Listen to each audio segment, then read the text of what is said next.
L'histoire commence dans un magnifique jardin sauvage, rempli de fleurs de toutes les couleurs. Il y a des roses, des jonquilles, des coquelicots, des boutons d'or et aussi des arbres fruitiers, des belles tomates bien mûres. Ce jardin est également le lieu de vie d'une grande variété d'insectes et d'oiseaux, parmi lesquels Mireille l'abeille, Simon le bourdon ou encore Georges le rouge-gorge. À l'abri des regards, sous la surface, vivent discrètement les vers de terre, véritables héros de la vie du sol. Parmi eux, un ver de terre particulièrement grand, gros et fort se distingue de tous les autres. Super Robert. Tous les jours, il creuse des galeries souterraines pour aérer et irriguer la terre. Il dégrade les déchets organiques, feuilles mortes, fleurs fanées, et il les transforme en sels minéraux dont les plantes ont tant besoin pour se nourrir. Grâce au ver, la terre est rajeunie et fertile. La matière qu'il rejette forme des turicules. Vous en avez certainement déjà vu, n'est-ce pas? Quel travail! Allez les gars, on compte sur nous. À côté du jardin de Robert, il y a le champ de Peter, un agriculteur. Bizarrement, il n'a pas de fleurs, pas de fruits, pas d'herbes. Il y a juste quelques pousses bien rangées. Ah ça oui, il est bien rangé ce champ. Tous les jours, Peter prend ses outils et son tracteur. Il retourne la terre et dès qu'il voit une limace ou d'autres insectes, hop, il met ses gants, son masque, ses lunettes de protection et il les asperge de produits chimiques pour les tuer. Mais Peter ne se rend pas compte qu'il tue également tous les insectes qui participent à la vie du sol. Soudain, la terre tremble. On entend un bruit au loin. Sous terre, les insectes s'interrogent. Qu'est-ce que c'est? Un orage, Un troupeau de taureaux? un train qui passe, un hélicoptère,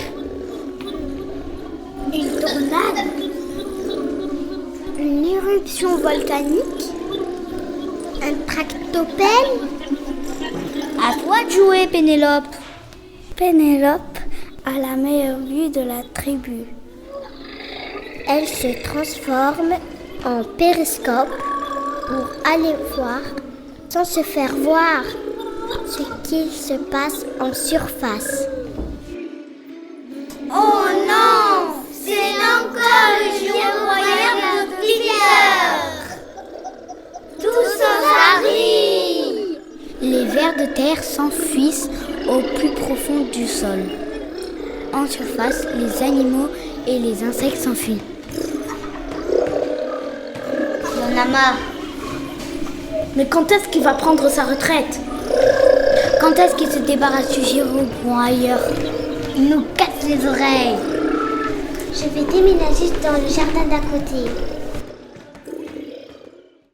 Quelques jours plus tard, Peter accueille une classe de C1 pour une visite de son champ. Bonjour les enfants, vous allez bien? Oui! Et voici mon champ. Regardez comme il est propre et bien rangé. Regardez mes tomates. Elles sont parfaitement rondes. Oui, mais elles sont toutes petites. Et puis, il est bien triste ce chant. Tout à coup, un des élèves s'exclame. Waouh! Regardez le jardin d'à côté, il est trop joli. Oh, qu'il est beau! Regardez les abeilles, le canard, les sauterelles, les coccinelles, les belles tomates sauvages. Peter ne peut que constater l'enthousiasme des enfants à la découverte du champ sauvage. Effectivement, la nature y est plus généreuse et les tomates sont plus appétissantes. Peter décide d'aller voir dans le champ d'à côté et d'étudier le sol. Il plante sa bêche pour enlever une motte de terre. Les vers de terre s'enfuient. Seul Robert reste et il tombe nez à nez avec l'agriculteur. Ne touche pas à ma maison. C'est pas une maison, c'est la terre. Mais justement, ma maison, c'est la terre. Que viens-tu faire dans ma maison? J'aimerais avoir un jardin comme le tien. Comment fais-tu? Personne ne travaille dans ton jardin. Moi, je travaille, je renie dans le mien. Premièrement, ne mets pas de pesticides et d'engrais chimiques qui détruisent la vie du sol. Deuxièmement, laisse la terre tranquille. Troisièmement, laisse-nous travailler ton champ. Tu reviendras planter tes graines quand le sol sera prêt. Un an plus tard, les élèves reviennent visiter le champ de Peter. Les coccinelles ont remplacé les pesticides pour chasser les pucerons. Les vers de terre ont remplacé le tracteur et la machine de labour est devenue une pièce de musée. Les élèves vont de découverte en découverte. Oh, regardez le nichoir à oiseaux. Et la mangeoire. Oh, regardez les ruches là-bas. Il y a plein d'abeilles. C'est quoi là-bas? On dirait une maison. Un hôtel à insectes. Et oui, c'est un abri spécialement conçu pour le confort et la protection des insectes. Oh, regardez, il y a une belle mare avec des poissons et un crapaud. Et qu'est-ce que c'est ce grand tas au fond du champ? C'est un compost. Et c'est là que je mets tous les déchets végétaux. Bravo!